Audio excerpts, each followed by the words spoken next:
ഇതാ ചാവി. എന്നാ ഞങ്ങൾ ഇറങ്ങട്ടെ. ഓ ആയിക്കോട്ടെ. ഈ നാട്ടിലേക്ക് വരുമ്പോ മനസ്സ് നിറയെ സന്തോഷായിരുന്നു. ഇപ്പൊ ഇവിടുന്ന് പോകുമ്പോ എന്റെ നെഞ്ചു നീറുക. എന്റെ മോൾക്ക് വന്ന മഹാഭാഗ്യം ഞാനായിട്ട് തട്ടിത്തെറിപ്പിച്ചല്ലോ എന്നോർക്കുമ്പോ ഇന്നിപ്പോ മഹാറാണിയെ പോലെ കഴിയേണ്ട നീ 100 വട്ടം ശപിച്ചിട്ടുണ്ടാവില്ലേ ഈ അമ്മയെ? ഇല്ല അമ്മേ, അർഹിക്കാത്തത് ആഗ്രഹിക്കരുതെന്ന് കുഞ്ഞുനാളോട്ട് എന്റെ അമ്മയല്ലേ എന്നെ പഠിപ്പിച്ചത്. അമ്മ കേറ്.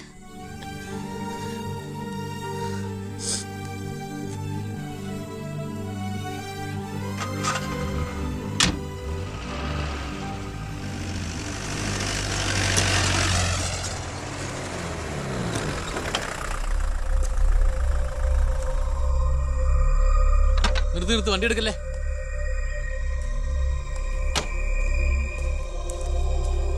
എന്താ പെട്ടെന്ന് ഇങ്ങനെ ഒരു തീരുമാനം? സ്കൂളിൽ ടെമ്പററി പോസ്റ്റ് ആയിരുന്നല്ലോ, അത് കഴിഞ്ഞു. ഇനിയിപ്പോ ആരാള്ള ഇവിടെ? ഞങ്ങൾ പോവാൻ നാട്ടിലേക്ക്. ഞാൻ ആ പഴയ പോസ്റ്റ് പെർമനന്റ് ആക്കി തന്നാലോ? വേണ്ട, എനിക്ക് പേടി എവിടെ ജീവിക്കാൻ. അവിടെ ചെന്ന് 10 കുട്ടികൾക്ക് ട്യൂഷൻ എടുത്തിട്ടാണെങ്കിലും ഞങ്ങൾ ജീവിച്ചോളാം. ഞാൻ അതല്ല ഉദ്ദേശിച്ചേ. അന്ന് ദേവികമ്മ ചോദിച്ച ചോദ്യങ്ങൾക്കൊന്നും എനിക്ക് മറുപടി പറയാൻ കഴിഞ്ഞില്ല. കാരണം പറയത്തക്ക പണിയൊന്നും ഉണ്ടായിരുന്നില്ലല്ലോ. ഇപ്പം എനിക്ക് ചെറിയൊരു ജോലിയുണ്ട്, ഇവിടുത്തെ ഹോം മിനിസ്റ്ററാ. സ്ഥിരം ജോലിയൊന്നല്ലെങ്കിലും 2 വർഷം തികച്ച MLA പെൻഷൻ കിട്ടും. പിന്നെ ഒരു ജോലി തനിക്കും കൂടി ഉണ്ടെങ്കിൽ ഒരു കുടുംബം സുഖമായിട്ട് കഴിഞ്ഞു പോക്കോളും. എന്തൊന്നും മിണ്ടാതെ രണ്ടുപേരും. മന്ത്രിയായെന്ന് കരുതി എൻ്റെ ഇഷ്ടങ്ങൾക്ക് മാറ്റമൊന്നും സംഭവിച്ചിട്ടില്ല കേട്ടോ. അമ്മേ, ഒരിക്കൽ കൂടി ഞാൻ ചോദിക്കുക, എനിക്ക് കല്യാണം കഴിച്ച് തന്നൂടെ ഇവിടെ?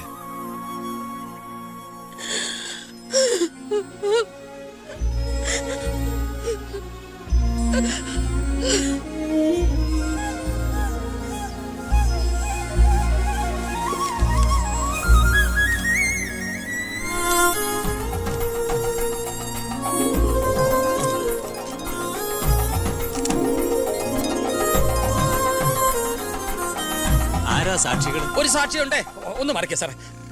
ജോസഫ് വർക്കി, കുണ്ടാലി തെക്കേതിൽ, ചിറ്റാരിക്കര. ഈ ധന്യ മുഹൂർത്തത്തിന് സാക്ഷിയാകാൻ ഒരവസരം എനിക്ക് തരണം. ഇതാ ഇവിടെ. അങ്ങോട്ട് മാറി നിൽക്കണോ? മാറിയിക്കാൻ പറഞ്ഞപ്പോ ഓക്കെ. തട്ടിപ്പും വെട്ടിപ്പും ഒക്കെ നിർത്തി ഇനിയുള്ള കാലം ഒരു നല്ല മനുഷ്യനായിട്ട് ജീവിക്കണമെന്നാണ് എൻ്റെ ആഗ്രഹം. നല്ലതാ. മന്ത്രിയോടൊപ്പം നടന്നില്ലെങ്കിൽ വീട്ടിലും നാട്ടിലും ഒരു പട്ടിയുടെ വില പോലും എനിക്ക് കിട്ടില്ല. എന്നെ കൈവെടിയരുത്. ഞാനൊന്ന് ആലോചിക്കട്ടെ. എന്താ ഈ പത്രക്കാരും പോലീസുകാരും കാണിക്കുന്നത്? മന്ത്രി വൈഫ് ഒന്ന് പുറത്തേക്ക് ഇറങ്ങിക്കോട്ടെ. ഇന്നത്തെ കൊരകന്റെ പൂമാല കിട്ടിയ പോലെ തിരക്ക് ഉണ്ടാക്കണ എന്താന്നാ ഞാൻ ഉദ്ദേശിച്ചേ.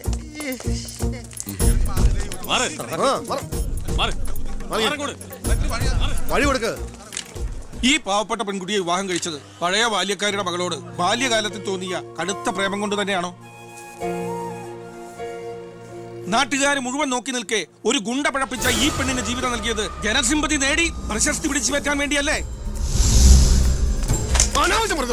വിട് സാറേ. പത്രക്കാരോട് ഇങ്ങനെയൊക്കെയാണോ? അതിനുള്ള മറുപടിയൊക്കെ ഞാൻ പറഞ്ഞോളാം. അനന്തുമാർ വാ. കളി എന്നോടോ? തന്നെ പോലുള്ള മഞ്ഞപ്പത്രക്കാർക്ക് എന്തു എഴുതി പിടിപ്പിക്കാം. സ്വന്തം കൂടപ്പിറപ്പുകളുടെ കിടപ്പറ കഥകൾ വരെ. ആ സർക്കിൾ ഇൻസ്പെക്ടർ വിജയൻ സാറ് അവിടെ വെച്ച് അനന്തകുമാറിനിട്ട് 2 പൊട്ടിച്ചിരുന്നെങ്കിൽ നിങ്ങൾ പത്രക്കാരെ എഴുതി പിടിപ്പിക്കും ആഭ്യന്തരമന്ത്രി അധികാരം ദുർവിനിയോഗം ചെയ്തു എന്ന്. അതൊക്കെ ചീപ്പായി പോവില്ലേ? പക്ഷെ ഒരു ഭാര്യയെക്കുറിച്ച് പറയുമ്പോൾ ഭർത്താവ് കുറച്ച് ചീപ്പായാലും വലിയ കുഴപ്പമൊന്നുമില്ല അല്ലടാ അനന്തകുമാറെ. സാറൊന്നും കണ്ടിട്ടില്ല, അനന്തകുമാറൊന്നും കൊണ്ടിട്ടുമില്ല. താടി ഉള്ളതുകൊണ്ട് പാടറിയില്ല. കല്യാണം കഴിഞ്ഞ് വധുവരന്മാർ ഇങ്ങോട്ട് എഴുന്നള്ളുന്നുണ്ടെന്ന്. ഒരു കാര്യം ഞാൻ പറഞ്ഞേക്കാം, അവരെ ഈ പടി കയറ്റിയ ആ നിമിഷം ഞങ്ങൾ ഈ പടി ഇറങ്ങും. അതിലൊരു മാറ്റവും ഇല്ല. അമ്മേ, ദാ അവരെത്തി.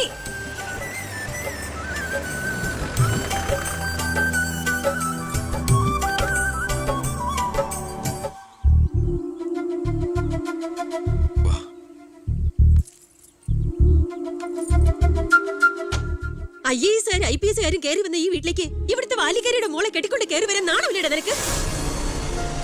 ഈ കെട്ടിലമ്മേ മന്ത്രിമന്ദിരത്തിലേക്ക് കെട്ടി എഴുന്നള്ളിക്കാൻ വരുന്നില്ലേ? അതെ, അത് തന്നെയാണ് ഉദ്ദേശം. ആഭ്യന്തരമന്ത്രിയുടെ ഭാര്യ മന്ത്രിമന്ദിരത്തിൽ തന്നെയാ താമസിക്കേണ്ടത്. അല്ലാതെ അച്ചുവീട്ടിൽ അട്ടിപ്പേറ് കിടക്കുന്ന ഭർത്താക്കന്മാരുള്ള സ്ഥലത്ത് ഞങ്ങൾ താമസിക്കുമെന്ന് കരുതിയോ? ഇപ്പൊ ഞങ്ങളിവിടെ വന്നത് എന്നെ സ്നേഹിക്കുന്ന എന്റെ അമ്മയുടെ അനുഗ്രഹം വാങ്ങിക്കാനാ. വാ മോളെ, വലതുകാല് വെച്ച് ഐശ്വര്യമായിട്ട് കയറി വാ. ആ പടി ചവിട്ടി പോരുത്.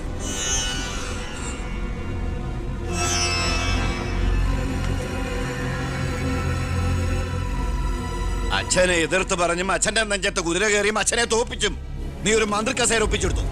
ആ പക മനസ്സിൽ കിടന്ന് നീറുമ്പോഴാ എനിക്ക് കണ്ണെടുത്താ കണ്ടുകൂടാത്ത ഒരുത്തിയുടെ കൈയും പിടിച്ച് നീ കുടുംബത്തിലേക്ക് കയറി വന്നിരിക്കുന്നത്. നീ മന്ത്രിയാണ്, എനിക്ക് പുല്ലടാ. അച്ഛൻ ചവിട്ടി പുറത്താക്കിന്ന് പത്രക്കാരെ കൊണ്ട് എഴുതിക്കാണ്ട് ഇറങ്ങി പോടാ. നിങ്ങൾ എന്തൊക്കെയായി പറയുന്നേ? നീ മുണ്ടി പോരുത്. അമ്മേ, ഇതൊക്കെ പ്രതീക്ഷിച്ചുകൊണ്ട് തന്നെയാ ഞാൻ എവിടെയും കൂട്ടി ഇങ്ങോട്ട് വന്നത്. അമ്മയുടെ നിറഞ്ഞ കണ്ണുകൾ കാണുമ്പോൾ എനിക്കറിയാം എൻ്റെ അമ്മ നിറഞ്ഞ മനസ്സോടെ ഞങ്ങളെ സ്വീകരിച്ചു എന്ന്.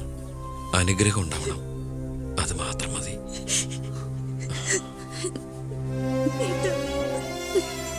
വാ.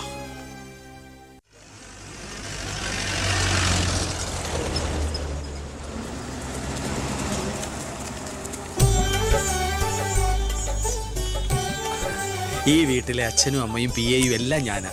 ഐശ്വര്യമായിട്ട് വലത് കാലം വെച്ചകത്ത് കയറിക്കേ. എന്റെ ഈശോയെ, നന്മ വരുത്തണമേ.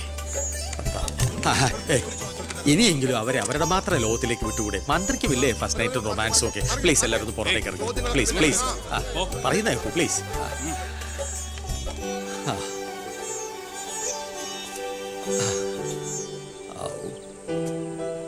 ജോസഫേട്ടാ, മന്ത്രി എങ്ങോട്ടാ ഹണിമൂണിന് പോകുന്നത്? ഹണിമൂൺ?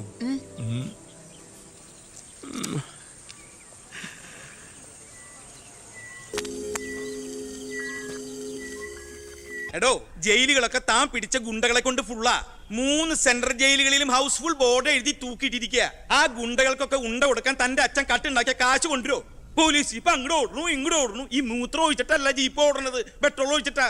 കേരളം ഭരിക്കുന്ന CM ഇങ്ങനെ ഒരു കോമാളിയാ വരുന്നത്. അതേടാ, ഞാൻ കോമാളിയാ, സർക്കസിലെ കോമാളി. നീയല്ലേ ഇപ്പൊ എന്റെ റിംഗ് മാസ്റ്റർ. നീ ഇങ്ങോട്ട് ചാടാൻ പറഞ്ഞാൽ ഇങ്ങോട്ട് ചാടും, അങ്ങോട്ട് ചാടാൻ പറഞ്ഞാൽ അങ്ങോട്ട് ചാടും. ഒരു ദിവസം എല്ലാം കൂടി എന്റെ കയ്യിൽ നിന്ന് പോട്ടോ. നിന്റെ ഭരണപരിഷ്കാരങ്ങൾ ഇവിടെ നടപ്പാക്കണമെങ്കിലേ ഫണ്ട് വേണം, ഫണ്ട്. നിനക്കറിയോ, ഖജനാവിൽ ഇന്നാള് ഞാൻ കൈയിട്ട് നോക്കിയപ്പോഴേ കാലിയാ കാലി. MLA മാർക്കും മന്ത്രിമാർക്കും അടുത്ത മാസം ശമ്പളം കൊടുക്കണമെങ്കിലേ ADB-ന്നോ വേൾഡ് ബാങ്കിന്നോ ലോൺ എടുക്കണം. അതറിയോ? ഇതാണോ പ്രശ്നം? ഖജനാവ് നിറയ്ക്കാൻ വേണ്ടി ഒരു ബാങ്കിൽ നിന്ന് ലോൺ എടുക്കണ്ട. നമ്മുടെ ഈ സംസ്ഥാനത്ത് തന്നെ ഒന്ന് ശ്രമിച്ചാൽ മതി. എന്നാ നീ പോയി ശ്രമിക്കേ. സാറിന്റെ ഈ പെർമിഷൻ മാത്രം മതി സാർ. Thank you sir. ദേ പോണു എന്ത് മാരണാവോ ഉണ്ടാക്കി കൊണ്ടുവരാൻ പോണേ. ഈ കസേര പോകുന്നതോ തോന്നണേ.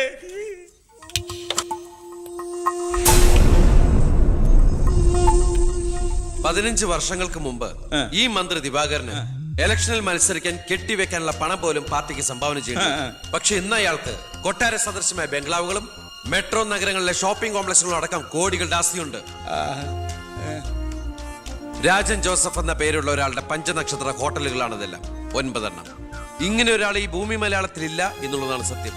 ബിനാമി പേരിലും മറ്റ് അഡ്രസ്സുകളിലും നമ്മുടെ എക്സ് മിനിസ്റ്ററും മുൻ പാർട്ടി പ്രസിഡന്റും ഒക്കെ ആയിരുന്ന ഗോപാലകൃഷ്ണ പിള്ളയുടെ ഹോട്ടലുകളാണിതെല്ലാം.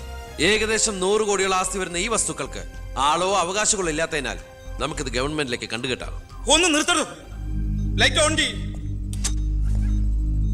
താൻ എന്തിനുള്ള പുറപ്പാടാ? സാർ, ഇതുപോലെ 100ഓളം പേരുടെ ബിനാമി ഇടപാടുകളും വൻ അഴിമതി കേസുകളും ഇവർ കണ്ടെത്തിയിട്ടുണ്ട്. അതിൽ 25ഓളം പേർ രാഷ്ട്രീയ പ്രമുഖരാണ്. മാധവൻ നമ്പ്യാർ മുതൽ എന്റെ അച്ഛന് പങ്കാളിത്തമുള്ള ചെറാക്കുളം ഫൈനാൻസേഴ്സിന്റെ ഉടമ പവിത്രം വരെയുണ്ട് സാർ ലിസ്റ്റിൽ. ഏകദേശം 1500 കോടിയിലേറെ നമുക്ക് ഖജനാവിൽ നിറക്കാൻ കഴിയും. അത്തരം പറയലടോ ആഭ്യന്തര മന്ത്രി.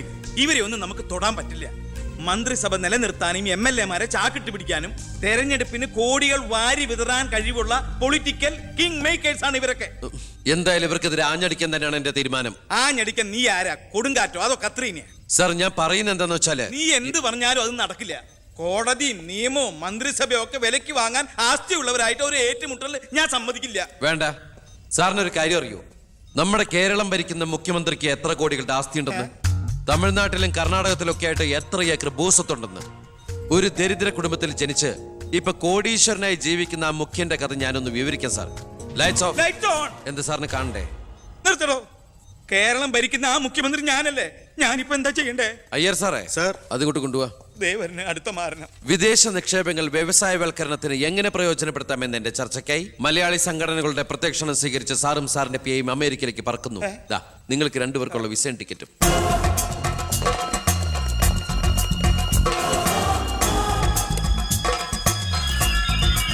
ദിവാകരൻ സാറിന് കൂടുതലായിട്ട് എന്തെങ്കിലും പറയാനുണ്ടോ?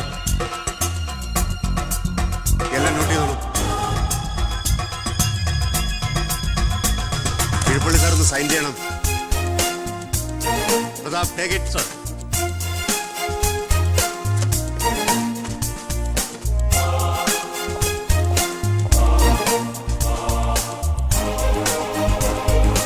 ഒരാളും പുറത്തു പോകരുത്.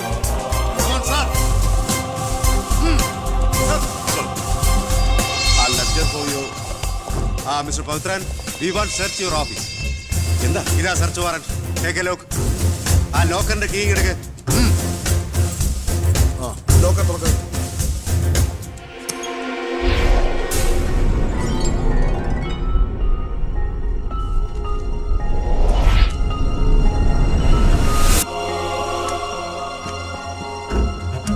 എന്തായി? അതിനകത്ത് കുറച്ചെങ്കിലും വെച്ചേക്കണേ. പാടൂ.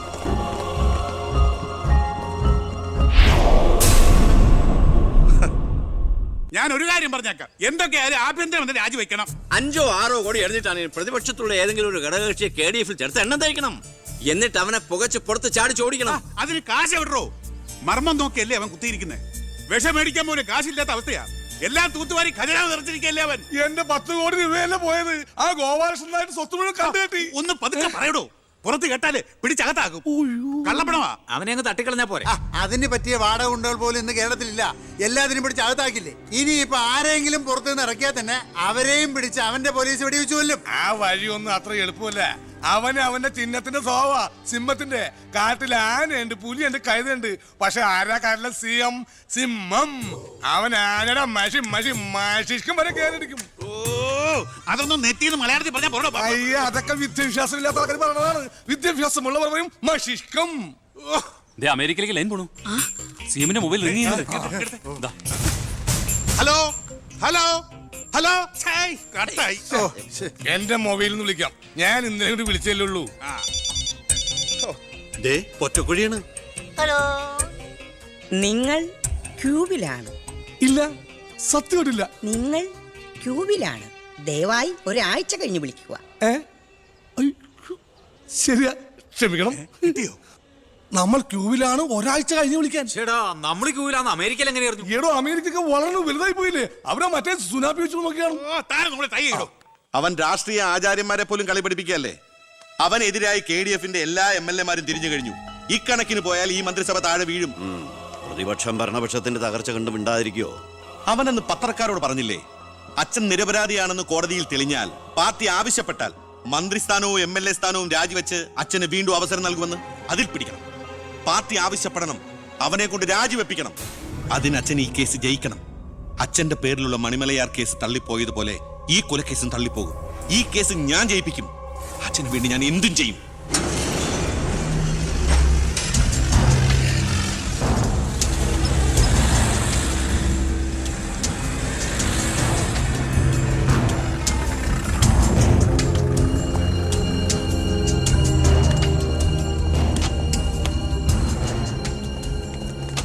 സാർ, ഇന്ന് രാവിലെയാണ് സംഭവം നടന്നത്. രാഷ്ട്രീയ വാക്കുതർക്കം മൂത്ത് സഹതടവുകാരൻ വെട്ടൂർ ശിവനെ കുത്തിക്കൊല്ലുകയായിരുന്നു സാർ.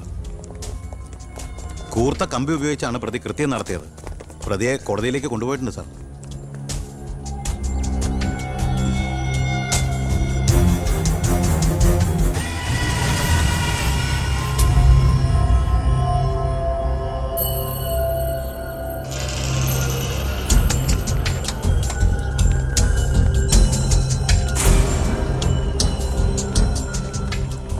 ഒന്നുകിൽ ദൈവം അച്ഛനെ കേസിൽ നിന്ന് രക്ഷിച്ചു, അല്ലെങ്കിൽ അച്ഛൻ സമർത്ഥമായി സ്വയം രക്ഷപ്പെട്ടു. പ്രസാദ് വധക്കേസിൽ 1-ാം പ്രതി കൊല്ലപ്പെട്ട സാഹചര്യത്തിലും 2-ാം പ്രതിക്ക് 1-ാം പ്രതിയുമായുള്ള ബന്ധം സംശയാതീതമായി കോടതിക്ക് മുമ്പാകെ തെളിയിക്കാൻ പ്രോസിക്യൂഷന് കഴിയാത്തതിനാലും 2-ാം പ്രതി ബാലഗംഗാധര മേനോനെ കോടതി നിരുപാധികം വിട്ടയക്കുന്നു. കോടതിയാണ്.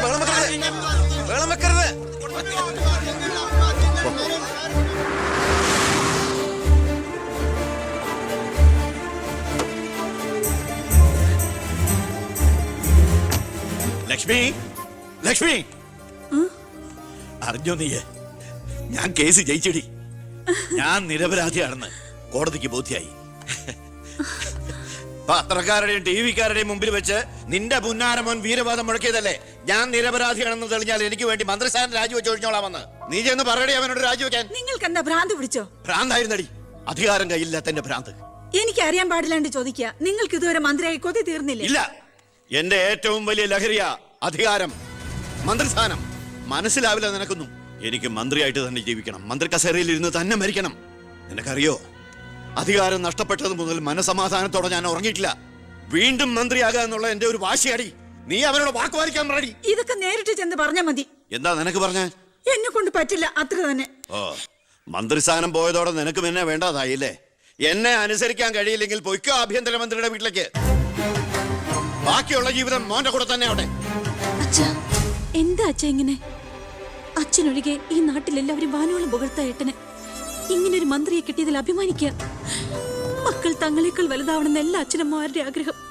പക്ഷെ അച്ഛൻ അസൂയ, മകൻ തന്നേക്കാൾ വലുതാവുന്നുള്ള എന്റെ അസൂയ.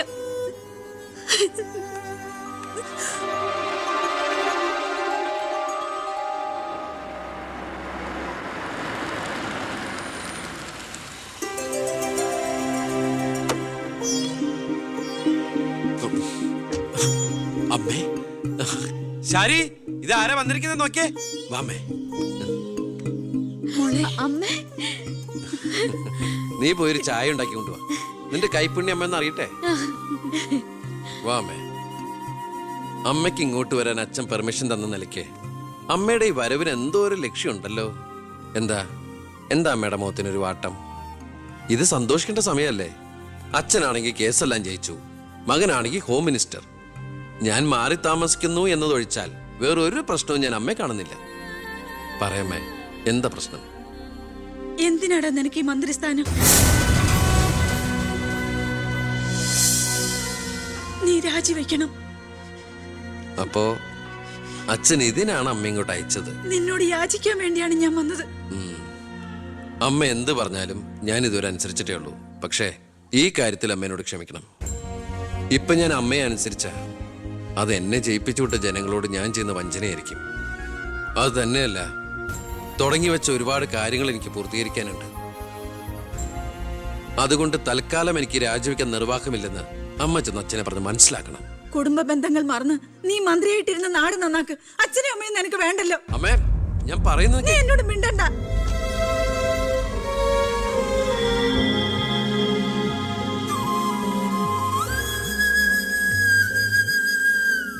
ഇല്ല, അവൻ രാജിവെക്കില്ല. അവൻ രാജിവെക്കുമെന്ന് കരുതിയ നമ്മളാ മണ്ടന്മാർ. ചക്കരക്കുടത്തിലല്ലേ കൈയിട്ടിരിക്കുന്നത്. അധികാരത്തിന്റെ മത്ത് പിടിപ്പിക്കുന്ന സുഖം അവനും അനുഭവിച്ചു കഴിഞ്ഞു. ഇനി അച്ഛന് വേണ്ടി സ്വന്തം സുഖങ്ങൾ ഉപേക്ഷിക്കാൻ മാത്രം വിഡ്ഢിയൊന്നും അല്ലവൻ. സ്വന്തം കുടുംബത്തിൽ വരെ റെയ്ഡ് നടത്തി അവൻ പ്രശസ്തി പിടിച്ചു പറ്റിയില്ലേ? ഇപ്പൊ പത്രക്കാരും ചാനലുകാരും എന്തിന് പ്രതിപക്ഷം വരെ അവനെ പൊഴുത്തുകയല്ലേ? അവൻ നാട് നന്നാക്കുക എന്തു വേണമെങ്കിലും ആയിക്കോട്ടെ, പക്ഷെ നമ്മുടെ കുടുംബത്തിൽ ഒരു അംഗമെന്നൊരു പരിഗണന ഇനി അവന് കൊടുക്കാൻ പാടില്ല. അച്ഛന്റെ മനസ്സറിയാൻ കഴിയാത്തവന് പടിക്ക് പുറത്താ സ്ഥാനം. അച്ഛൻ നോക്കിക്കോ, ഈ ചിറ്റാരിക്കര മണ്ഡലത്തിൽ വീണ്ടും ഒരു ഇലക്ഷൻ ഉണ്ടാവും അച്ഛന് മത്സരിക്കാൻ വേണ്ടി. അച്ഛൻ മുഖ്യമന്ത്രിയാകുന്നത് എനിക്ക് കാണണം. എങ്ങനെ? പുരയ്ക്കുമേതെ ചാഞ്ഞു നിൽക്കുന്നത് പൊന്നു കായ്ക്കുന്ന മരമാണെങ്കിൽ പോലും അത് വെട്ടിക്കളയണമെന്ന പ്രമാണം.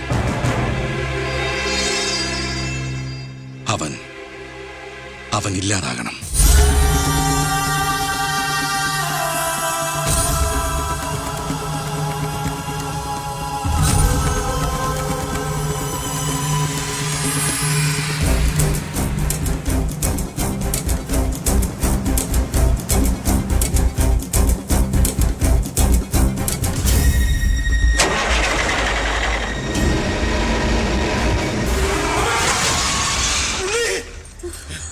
എന്താ? എന്തു പറ്റി?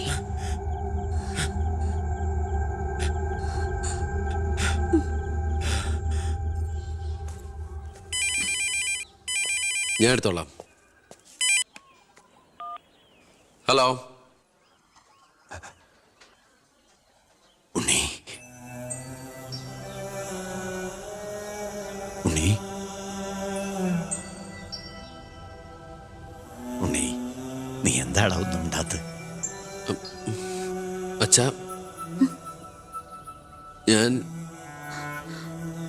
എനിക്ക് നിന്നെ ഒന്ന് കാണണം. ഞാനിപ്പോ ഡൽഹിക്ക് പോകാൻ വേണ്ടി എയർപോർട്ടിൽ പോകാൻ നിൽക്കുക. എന്തായാലും ഞാൻ അവിടെ വന്നിട്ട് നീ പോയാ മതി. ഉടനെ എത്താം. അച്ഛനാ. ആ ശബ്ദത്തില് പഴയ സ്നേഹവും വാത്സല്യവും ഒക്കെ എന്നെ ഉണ്ണീന്ന് അച്ഛൻ പണ്ടങ്ങ് വിളിച്ച് കേട്ടതാ. പിന്നെ ഇപ്പോഴാ ഇങ്ങോട്ട് വരണുണ്ടെന്ന്